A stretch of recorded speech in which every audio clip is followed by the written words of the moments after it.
Warning: this episode is for mature audiences only. If you or someone you know is a victim of sexual assault, please contact the National Sexual Assault Hotline at 1-800-656-HOPE. In a world so mad, we're so glad you tuned into Lady Probs.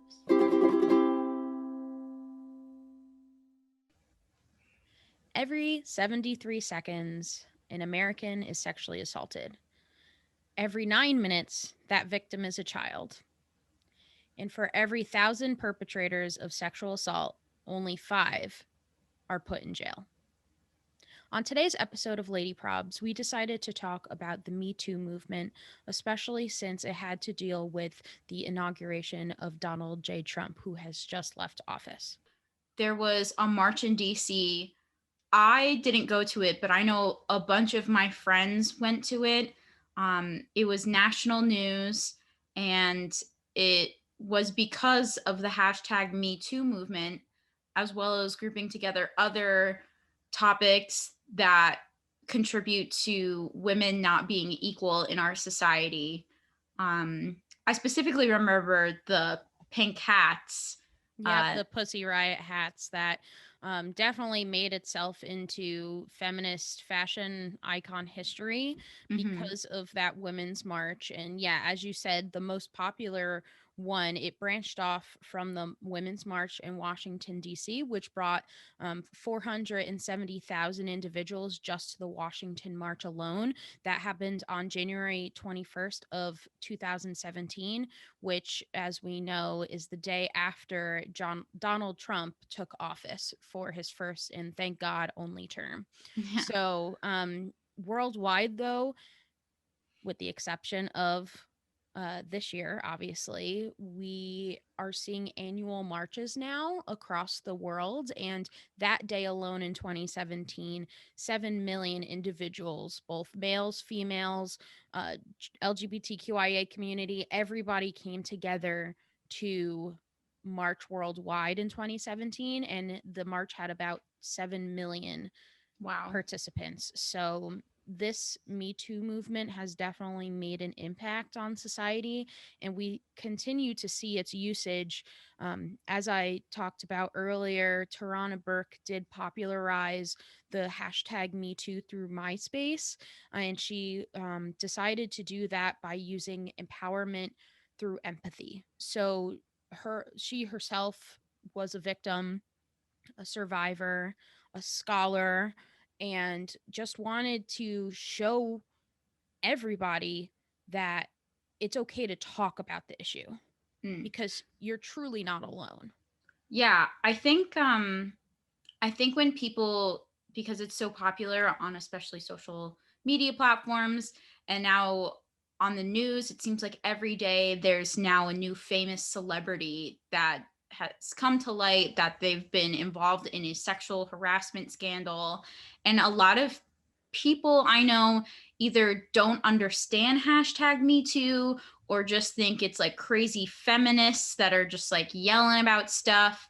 And I mean, I had to do some research. Like, I kind of understand it, but I had to really do some research on what the words Me Too actually means. And for me, I think I believe, I'm no expert, but how I see it is sexual harassment is a spectrum. So it goes all the way from catcalling to sexual harassment to sexual assault, to unfortunately rape too. All of those situations are considered under the umbrella of hashtag Me Too. All of them are unacceptable too, might I add.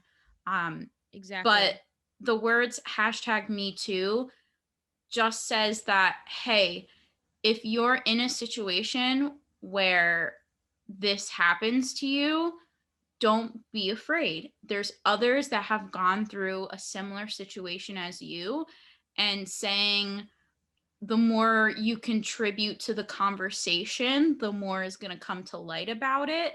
The more people are going to be comfortable getting therapy, the healing process of it.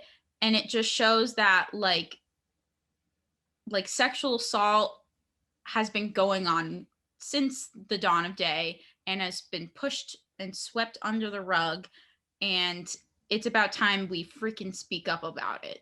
Exactly. And this is a common known statistic.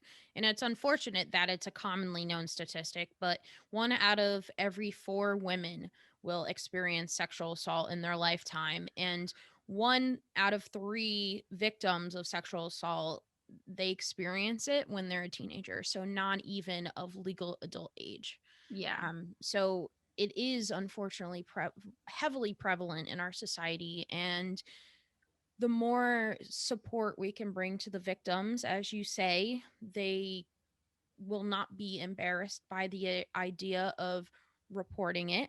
Hopefully, our law enforcement will take it more seriously if there Mm-hmm. is an influx of reports happening. And we have to be able to provide those mental health services to those victims so that way they can go on with their lives with this trauma and be okay. Because Yeah. a lot of victims, your body shuts down and goes into survival mode. Yeah. So it does really have a ripple effect on your day to day life. I think a lot of people think that it like sexual harassment is like a brand new thing that's going on. It's like a hip trend. It's Mhm. not. Every woman that I've talked to, whether it's been our grandmother or our mom's friends or aunts or friends of my own or like older role models, even teachers, every woman I have talked to have gone through some kind of situation where they were harassed Mhm. in a sexual manner. Um, and it's not something that's new. Like it's not. Yeah. I think i think the idea of almost like dating has changed, and people are like, oh, they use the phrase like boys will be boys, but no, that's That not shouldn't okay. be the norm. We Yeah. we shouldn't expect to even be kissed on a first date. That should not be the expectation. There's a difference between the wanting to and the force and the need to. Yeah. And it just, I mean, I'm part of the Me Too movement too. I was 18 years old when my first assault happened. I was in college, and it's one of the reasons why I left that school. It was a hard choice, and I still think about it every day. And it was a friend. And that's, I think, the hardest part is a lot of the times these perpetrators are people that you know of and are in your daily lives, whether it be a family member or somebody you called a friend. Yeah. I It's th- really like this is highly prevalent in our society. and I think our society too puts a lot of pressure and blame on the victims. Uh, Majority of the time, in my experience, like females, just because I identify as one, and I've talked to a lot of identifying females who've been harassed, that it's about, you were too drunk that night, or you didn't say no verbally, or It was uh, because of what you're wearing. what you were wearing. Like, you shouldn't have been walking in that neighborhood.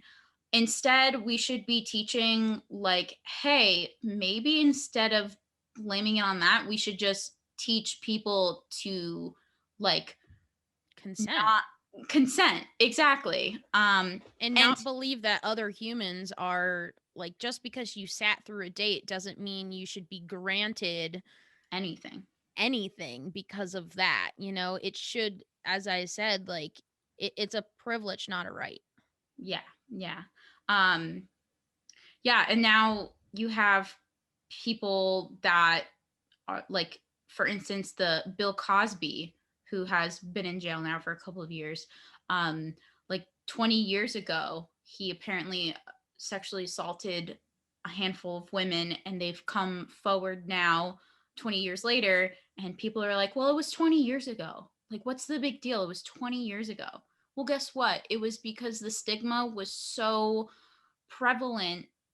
I think it was in the 80s or something. Mm-hmm. Um, oh, the 80s were a different time. You could get away with anything then. It's like, no, like that's not acceptable for the actions you took is because you could get away with it. Yeah. And now people are actually facing the consequences, thank God, because we're realizing that like we need to change how we act. It's not cool. Yeah, definitely. Our culture needs to change and how we go about this. For me, one of my one influence that always speaks out to me is you remember the show Degrassi, correct? Oh yeah, We yeah, were obsessed with it yeah. T as Nick. teenagers.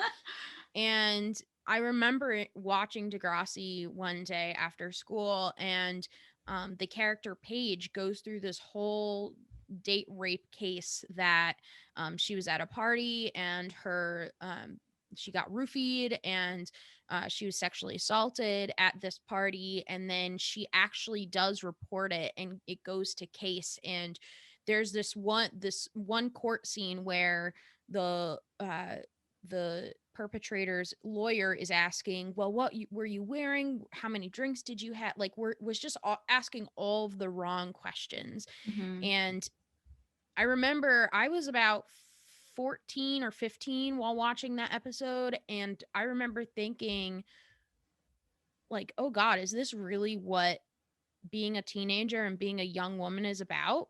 I remember like almost mentally preparing myself because that is the reality of many young women. That like you have to mentally prepare yourself for something like that, and you'll never be ready. Yeah. Yeah, I remember learning about Brock Turner's Oh my God, case he pisses me off. in high school. The definition of white privilege right there. Yeah. Um, but I remember specifically reading an anonymous letter from the victim. I believe she went under a fake name for a while because she was afraid of the backlash. Yeah. She went to a party with her friend in at college, and she had too many drinks and got separated from her friend, or her friend went home. And I don't remember the details in between, but I think she was walking home, and that's when Brock Turner um, sexually assaulted her behind a dumpster and left her there. Yep. And And she went through the details of what it was like going through a medical exam, how she had dirt in certain areas she shouldn't have had, yeah. um, and what it was like to live in that PTSD of that trauma like every day. Um, and how the media took the story was Brock Turner was A+ student from On a the nice swim team. neighborhood, and we Yeah. don't want to ruin his life. Yeah, he was a prevalent athlete at the school. And um one thing that has always pissed me off is that affluenza has become an excuse for many of these richer families that have the money to pay off and settle in these cases. And Mhm. for those of you who don't know, affluenza is an actual term that basically it's kind of like pleading that you're so rich in to the court. It's pleading that you're so rich that you did not learn the life skills not to do the crime that you committed. So that is what Brock Turner was found to have, is like he wasn't taught the life skills not to rape a woman and then leave her behind a dumpster when her body is mutilated and there's dirt in her cervix, as you said. Yeah. Like, who does that? Like, who, like, that's not a life skill that the middle class has to learn. Like, that's not a class, like, I just it's baffling to me how we take the identity of these perpetrators and put them up on a pedestal. And especially now that we're talking about like the racial injustice that's happening in this country, Mhm. the majority of it is white dudes. Like, we know it, like that Yeah. those are the individuals that get off scot free and they're walking around the streets still, and who knows who the next victim's going to be. And yeah, I think education is a great tool in this situation. Um, having, if you're raising a young man, teaching consent, and that, and the thing is consent isn't just like making out with someone and they're too drunk. Okay, that means you need to put them to bed, give them a glass of water, and go home. Okay, Yeah. that might be common sense to some people, might not be. Mm-hmm. But consent is also, you know, like not catcalling someone too, because Mm-hmm. that is also not making sexual comments toward them at work. It's Yeah. inappropriate, it's unnecessary, um and it's belittling, honestly. Yeah. But And it's always weird, like when you get catcalled, it's like you're like, really now? Like yeah. like I am like gross and sweaty and now you decide to, but it's just, yeah, catcalling is definitely an issue. And calling women out for what they wear, like, are you kidding me right now? Like, last time I was catcalled, I was literally wearing a sweatshirt and leggings and I was running and was sweaty. So the attempted defense that it's what a woman was wearing or that she was too drunk, that's bullshit. Like, I'm calling bullshit on that one. Yeah, I honestly think men will never understand the fear of walking down a street, Yeah. whether it's daytime or whether it's nighttime. Um, I used to park in a parking garage when I worked downtown that was a little bit cheaper and closer to my work. And I unfortunately had to walk past an area where not the most upstanding men were. Uh, and I would have to walk past that place every single day. And living in Vermont, you know, most of the time of the year, you're wearing a giant coat Yeah. and a scarf and hat. You can't even see your face. And they would catcall me every single day. I would put my headphones in and look down. They would still do it. I remember one time I was walking home and there was there's these four men in a truck waiting to pull out of a driveway, and I walked in front of them and they catcalled me. And I was like, I got so frustrated. I just wanted to scream back at them like, shut up. Yeah. But that's not going to help. That's what they want, is attention. And so it's also like, what do I do in this situation? Like, I remember our parents always taught us, like, you know, you always hold your car keys in your hand, Yeah. just You in do like case. the knuckles Yeah. in between Um, your fingers. Yeah. our dad, our dad bought us like this like cat shank that was Oh like a yeah. keychain. With like, so like the plastic, I wish I would have brought it Like over the here. ears were like pointy. Yeah, but the eyes were like carved out of the thing so you could put your hands around and it would like poop, pop pop. And like I used to go running around too, and mom bought me joggers mace, and I was like, is this even legal to have on me? And she was Yeah. like, just in case, you know, Yeah. I remember for bears and for men. yeah, I remember this one girl when I was serving at the restaurant. She had the same style and model of pepper spray, and I remember like saying like, "Oh, I have the same pepper spray." And like it was just like after that I was like, "Wow, that's a weird thing to say to a customer," but like it Yeah. kind of like brought us together like, "Oh, we both have to carry pepper spray." Like, that's unfortunate that we both thought of that and it happened to be the same make and model, but yeah, it just, the amount of things that you can even do to prepare yourself, you never know when it's going to happen. Yeah. And I was walking down the street one time, and an elderly man, uh, like a veteran, like an elderly veteran, could have been my grandpa from a mile away, came up to me, and this was pre-COVID when we weren't wearing masks, and he told me to smile. And that might sound really innocent. He thought he was like probably like trying to make me happier and compliment me. Like I feel like our grandpa would do the same thing because our grandpa just has the same type of humor. um but I was just like, leave me alone. Like, why do like you like that man wouldn't go up to another man my age and say smile. That's the Yeah. thing. Like, if you're thinking about saying something to a woman, think about if you would say that same thing to a man. Yeah.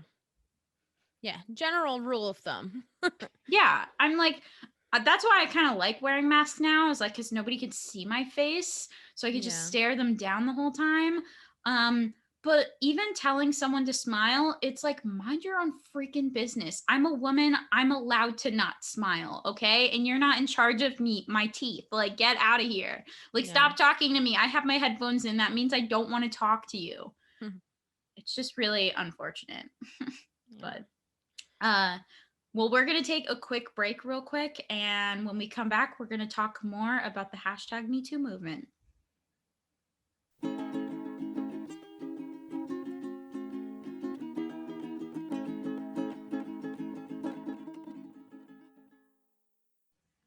So, Brittany, let's talk about Harvey Weinstein, okay, and how much of a scumbag he is. Yes.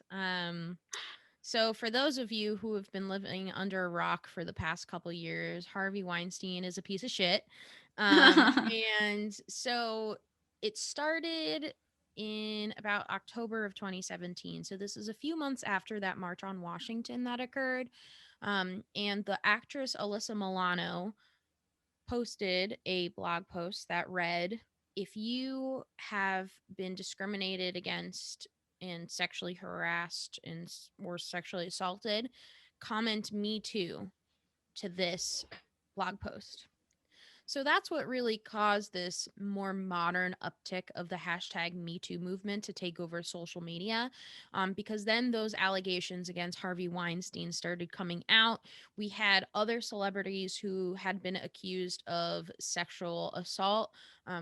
As you mentioned before, Bill Cosby, who was a very popular TV icon in the 80s. We had Kevin Spacey, who was in the popular Netflix series House of Cards. We have Louis C.K., who is obviously a comedian, and also the comedian Aziz Ansari, who is not only a comedian, but is also the director and writer of his show Master of None on Netflix. So we had such a wide variety of women coming out after Alyssa Milano uh, posted her blog post. And all of a sudden, there was this influx of women coming out and telling their stories. And this is what led to more men who had abused women sexually to be convicted and to be, for lack of a better words, canceled.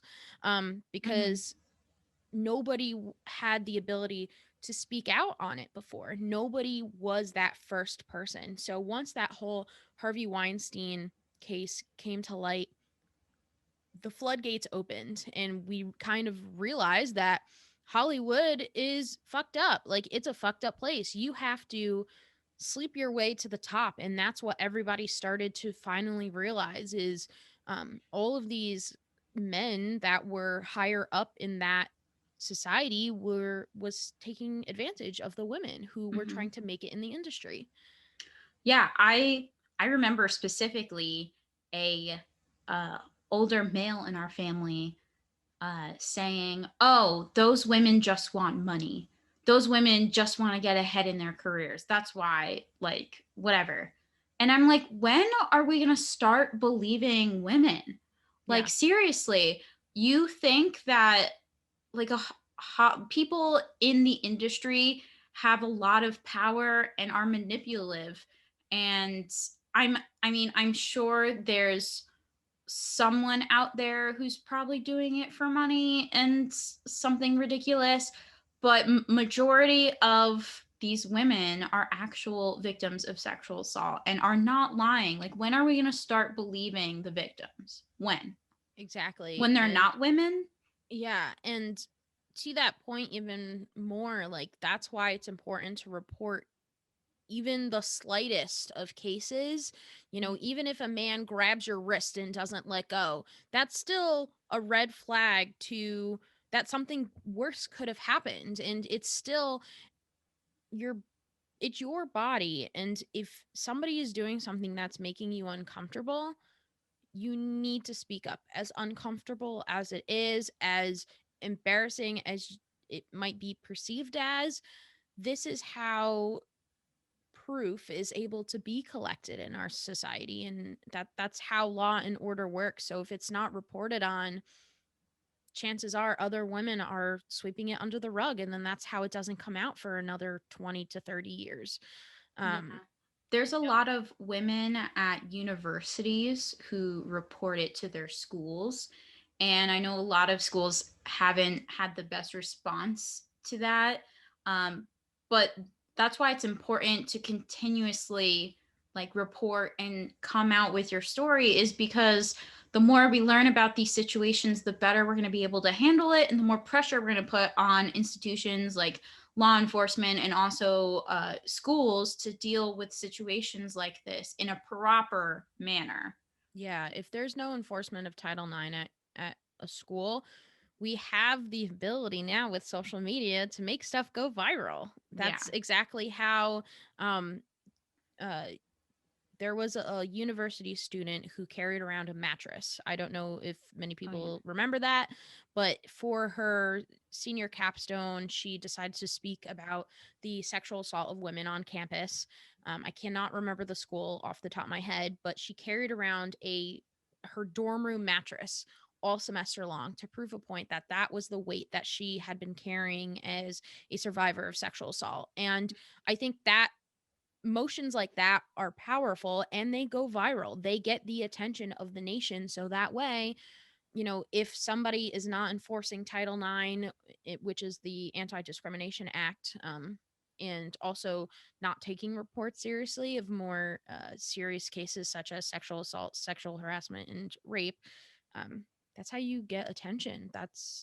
It's, it will make the culture at the school um, go into a more positive direction for future women Mm-hmm. if you feel like it's not being taken seriously enough. 1 out of 4 women, uh there's power in numbers, and even smaller Me Too movements have the ability to be organized and make change. I also want to mention, we did mention this before, but Aziz Ansari, um, his case was actually really interesting.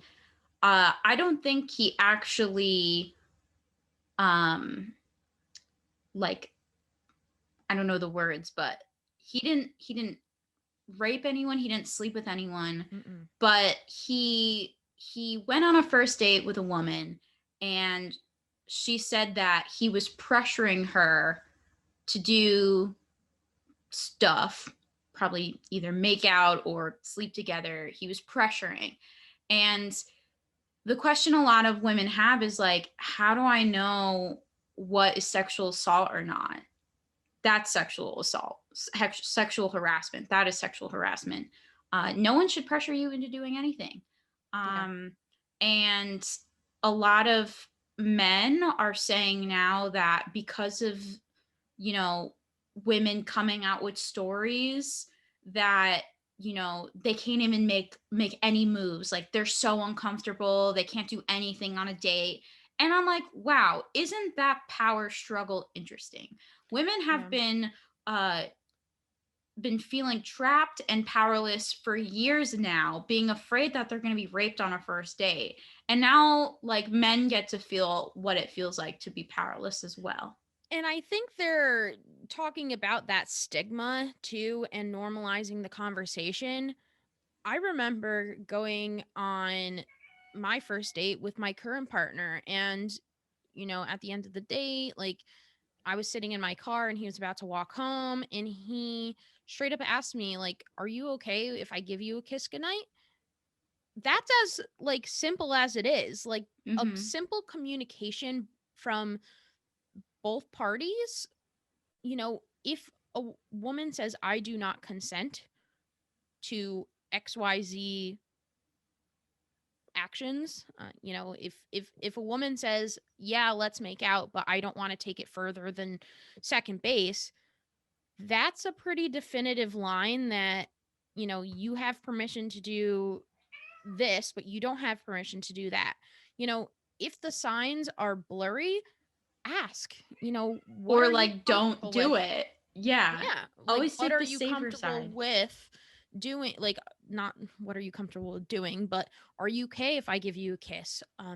Do you want to come back to my place with me, or would you like to part ways? Like, it really is as simple as a woman, like, it really is as simple as just asking the question, and either she'll say yes or she'll say no. Mm-hmm. And if she says yes, it's even more of a point where, like, if things get heated up, before you actually start undressing her, say, is it okay if I unbutton your blouse? Wow, that sounded like if somebody in the 50s. Are you okay if I take your shirt off? Like, nobody wears Can I blouses. take your crop top off? Yeah. Like, can I take your blouse off with the delicate buttons? The delicate pearls. But it Yeah. really is as simple as asking, can I move forward? Like, before you, like, just because she says yes, just because she says yes to coming back to your place does not mean you're going to get laid. Like, Or like, yes, in a full package. Like, no. That's the other thing. Like, if you say, hey, let's go back to my place. Yes. You guys are making out on the couch. Yes. You guys go to the bedroom. And then somebody says, hey, I'm actually not comfortable with this. Guess what? That's your signal to stop and get a snack and go home. That's yeah. what your signal is. Just because they said yes, they wanted to sleep with you 2 hours ago does not mean that they need to sleep with you 2 hours from that point. Yeah. Yeah. And exactly to your point, like, just because they might say yes, things could change.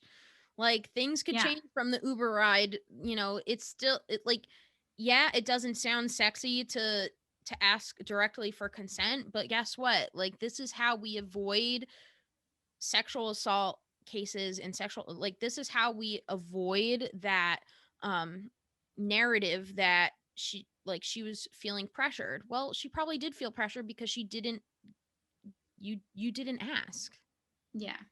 So, Yeah, I mean, I was in a situation where I was making out with a guy that I wasn't quite sure if I liked. And I know that sounds weird, but like, sometimes until you actually kiss the person, you don't realize your feelings yet. yeah. And so I was making out with someone and it was getting heated, and uh there's some clothing coming off, and then in the middle of it I said, you know what, I just want to stop. And yes, that person was really hurt, and it didn't go any further, but then they guilted me afterwards for like months.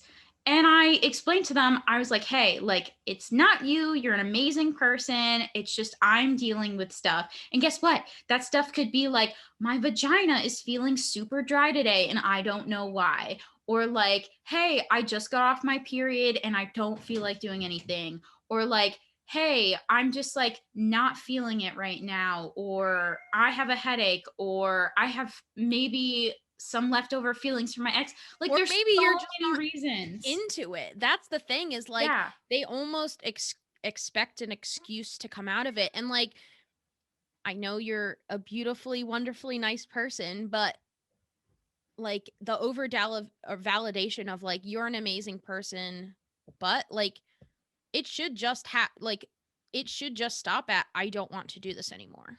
Yeah. Like, yeah, like, oh, wow, they're gonna get their feelings hurt, but like, at the same time, like, you don't need to give them an excuse. Yeah, and that's the thing, like, I thought I was an asshole. I thought I did something wrong. When in actuality, like, I stood up for myself. Yeah. And I'm pretty proud of that, like, 4 years later. That's Um, good. yeah. Yeah, it's really interesting to reflect on it, like, in the moment, because of pressures from society and that person, like, and you, especially because you don't want to hurt anybody's feelings either, but you realize that, like, hey, why am I feeling confused or guilty about the action when, like, my feelings are valid too. Yeah. Exactly. If his feelings are valid to keep going, your feelings should be valid to not keep going. Exactly. Yeah. Um the important part is consent. Consent is very important. Yes. Um Consent is sexy. That's the end goal. Actually, though, consent is so sexy though. Like that just shows confidence and like you know who you are and like you care about my well-being too and I love it. Just And ask like, me, yo. not to be weird, but like communication during sex, like that'll make it better for both partners anyway when it's time Mm, for it. When it's a consensual time, like don't you want to know like their turn-ons and turn-offs? So like why wouldn't you communicate more when you're going to have sex? Like I don't understand why that's such a stigma anyway. Like it has to be yeah. like dead silent. Like no, ask me if I like my ear nibbled. I'll tell you yes or no. Yeah. I The do. thing the thing that baffles me, just taking from like personal experience too. And guess what? I have not only had one Me Too moment, but I've had multiple Me Too moments. So here comes another one. Um I can actually like reflect and almost laugh at how ridiculous the situation is now because of healing. But remembering a couple years back, what I don't understand is how someone could so easily take advantage of you when I believe they know right from wrong in that moment. If someone has been drinking and can't make a full sentence or is falling over or spilling their drink, that is your cue to get them water and put them to bed. Yeah. Like whatever. And um and you know, I had a situation where I was dating a guy at the time and I was at a party and the person I was dating was too obliterated to even function, so that person went to bed upstairs and this other guy was giving me drinks all night, and me being young and not drinking a lot, like I didn't know my limit. So I was just drinking, and this kid was like coming on to me and trying to make out with me. And I said, like, hey, like I have a boyfriend, like you shouldn't have done that. That's not cool. And they were like, oh, I'm sorry. Like, I just got my heart broken. I guess I was confused. And I was like, oh, okay, that's fine. Like, we can get through this. Like, you're good. And then like I got 3 more drinks after that, and this was the most drunk I've ever gotten in my life. And I dropped my drink on the ground and he picked it back up and gave me a new one, and he was just feeding me alcohol all night, and he ended up like pushing me into a corner and like putting his tongue down my throat and basically like touching me in areas that I didn't want to be touched. And I was too drunk to even like I was trying to push him off and I was too drunk. And the thing that kills me is that the people I thought I was friends with at the party was there and actually saw what happened and just thought I was being a slut. They didn't think about stopping it. They didn't even think if I was okay or anything like that. And like to this day, I can't put the dress on that I was wearing that night back on. And of course, like the guy I was dating at the time, like heard about it and confronted me on it. And I thought I thought I was like a slut. I thought I cheated on him. Um, but it took me a couple of years to realize that like I I was manipulated, I was isolated, and I was fed alcohol to make my judgment go away. Yeah. And as a young woman, like I want to be able to defend myself on my own, but Yeah. sometimes you need a support system around you to help you in those types of situations. So, um, if you have friends with you, like make sure if you are a young woman, especially in college, they call the first semester of your freshman year the red zone for a reason. make sure you have people you trust with you going to parties and events and things like that. Yeah. Yeah. I had a similar situation when I was 18. I was at school, and my roommate at the time had asked to use the bedroom because her boyfriend was coming over. So I had arranged to stay with a friend who also lived in that dorm, and he was living in a triple just by himself. So I'd asked him, he lived like a floor below us. So I was like, yeah, do you mind if I just like crash at your place? Like after uh like a few of us were going to a party, and I just asked like, hey, can I crash with you, just because like my roommate wants to use the room afterwards. um and he was like, yeah, no problem. And then we went about the night, and like I wasn't even like, by the time we got home, like I was stone cold sober, which is even the worst part. Cause I remember, like, in his room, he slept on a bunk bed that was like higher up, and then he had like an extra bed in his room that was like regular height. I remember him just like standing over the bed, pants down, and like I was sleeping.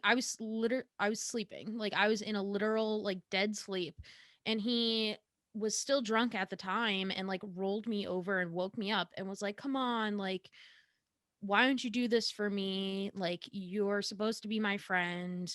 Like why don't you just like, you know, like lick it and touch it?" And I'm like, "This you're like I felt so trapped because I didn't even know where to go. Like Mm-hmm. I should have just packed it up and like slept in the common room, because I just, it was somebody that I thought was a friend. And like especially because like I had asked him to just let me crash there because I trusted him. And after that, like I didn't know who to trust, and I went through like a lot of shit that just made me rethink like who can I even trust on this campus? Like it was barely the first semester, and I like he was my first and really only like friend that I hung out with. Like, like if you have a riff in the friend group, like the whole thing comes crashing down. So I sucked it up, and I just silently like suffered for 2 years, and still hung out with this group of friends that didn't know of the situation. And it took until deciding to leave school in between sophomore and junior year that I finally told people. And I was like, this happened, and this was the person who did it to me. And like the shock that went through that group of people, they would have never guessed that that was the person who would have sexually assaulted another member of the friend group. And it didn't take until literally my last day on campus for him to even acknowledge my existence again or say he was sorry. So he went almost 2 years also knowing what he did and the mental and physical effects that it caused to me, and didn't even bat an eye. So the fact that there are individuals that know what they did to other humans and still don't own up to it, this is why I have trust issues. Exactly. Yeah. Um, when we come back from the break, we're going to talk about tactics that you can use if you are in a situation like this or you're a friend supporting someone who is healing.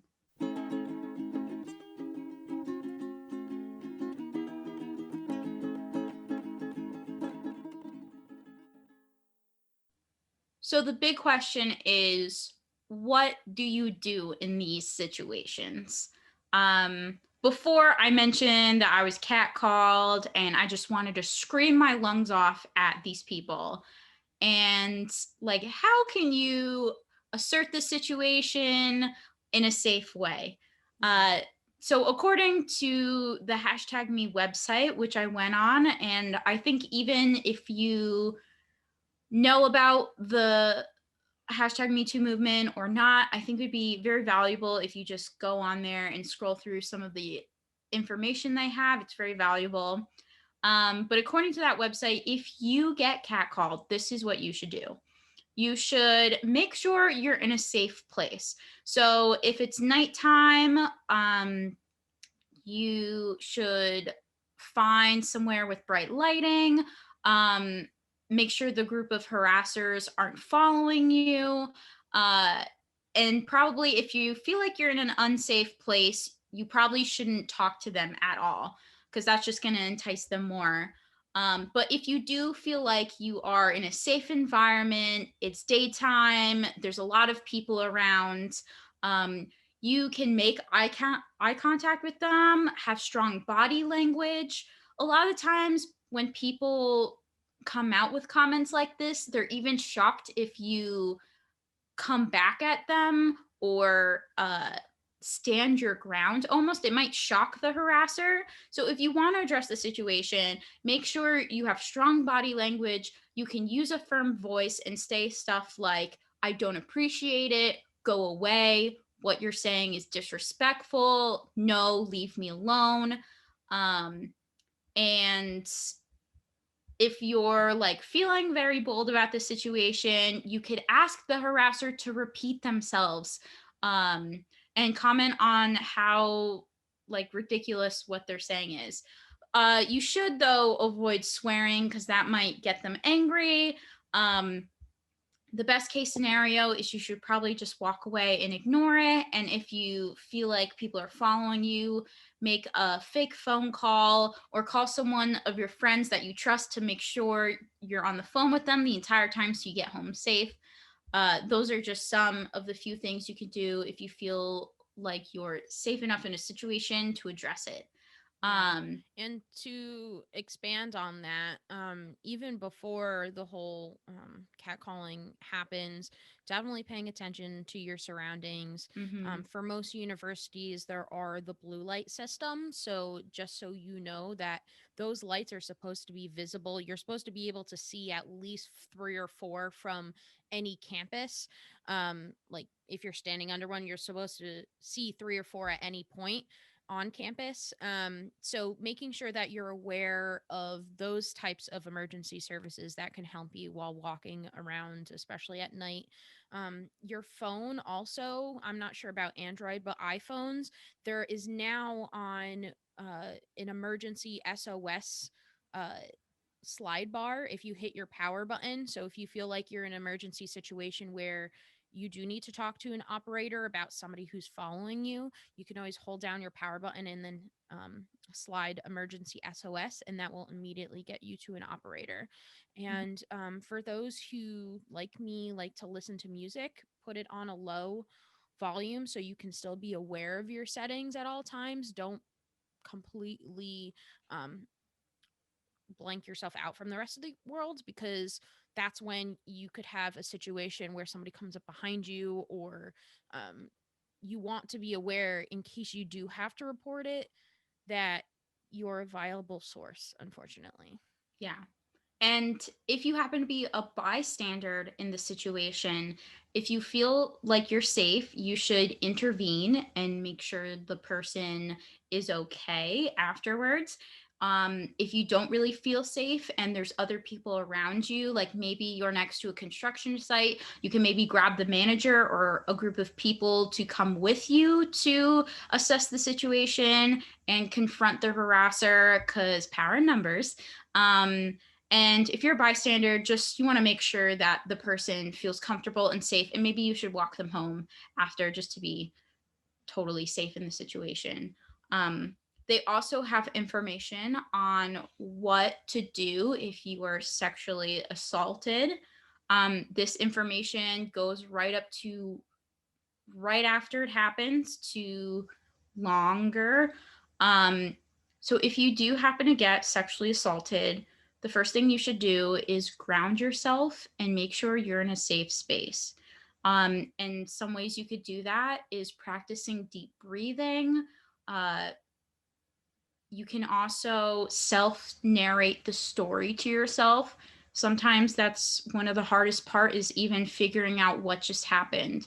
So whatever expression that is, either saying it out loud or writing it down or drawing a picture. self-narrate, and then reflect on it, reflect on the truth. A lot of what Brittany and I said, where we couldn't even believe or even say out loud what actually happened, and that's very common throughout it. But just know that, you know, if you're in a safe place, you're with people you trust, you're able to share your story to someone that you trust, and they will help you find that truth and help you get help. And also, that might lead you to number two, which is asking for support, whether that be medically or legally. If you do decide to ask for more support, it's imperative that you go for a medical examination to make sure everything is working properly or you're not hurt. And a lot of cases, if you do go the legal option to report it, you're going to have a medical examination anyway. And the third thing you could do is self-care. Go to therapy and start your healing process.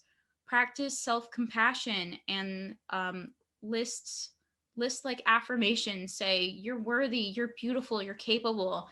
Just remind yourself of those things, because the healing process is the most important thing. And if you do report it, there are resources on the #MeToo website that prepares and explains the process for you. There's also hotlines and self-care practices on there, so that has a lot more information.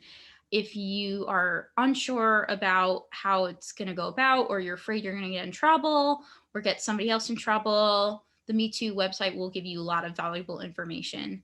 And then if you are someone who's trying to support a survivor, here's some things you can do. Pay attention to your language, because language does matter. Consider phrases like, it's not your fault, I'm here for you, I believe in you, thank you for telling me this, things like that. Make sure you're actively listening, make sure you put your phone away, make sure you guys are in a safe space so nobody else can hear you. Maintain confidentiality. Make sure you don't tell their story without consent. And don't ask for any details. Like, let them come to you about it, because it might be very traumatizing. Don't go into savior mode. This isn't about you. And then if you want to give them a hug, you should ask them for consent, because they might be very sensitive to touching. Don't ask them who their abuser is. You should educate yourself on the Me Too movement. Research laws and policies that support survivors. And make sure you don't say things like you should have. Don't label them as anything. Don't define their experience or how they talk about it on their own. Basically, you should be there to listen, and make sure they are safe. Yeah. Thank you for listening to this episode of Lady Prob's podcast about the Me Too movement. We are Brittany and Kaylee Winfield, and we are always here to listen if you need to talk.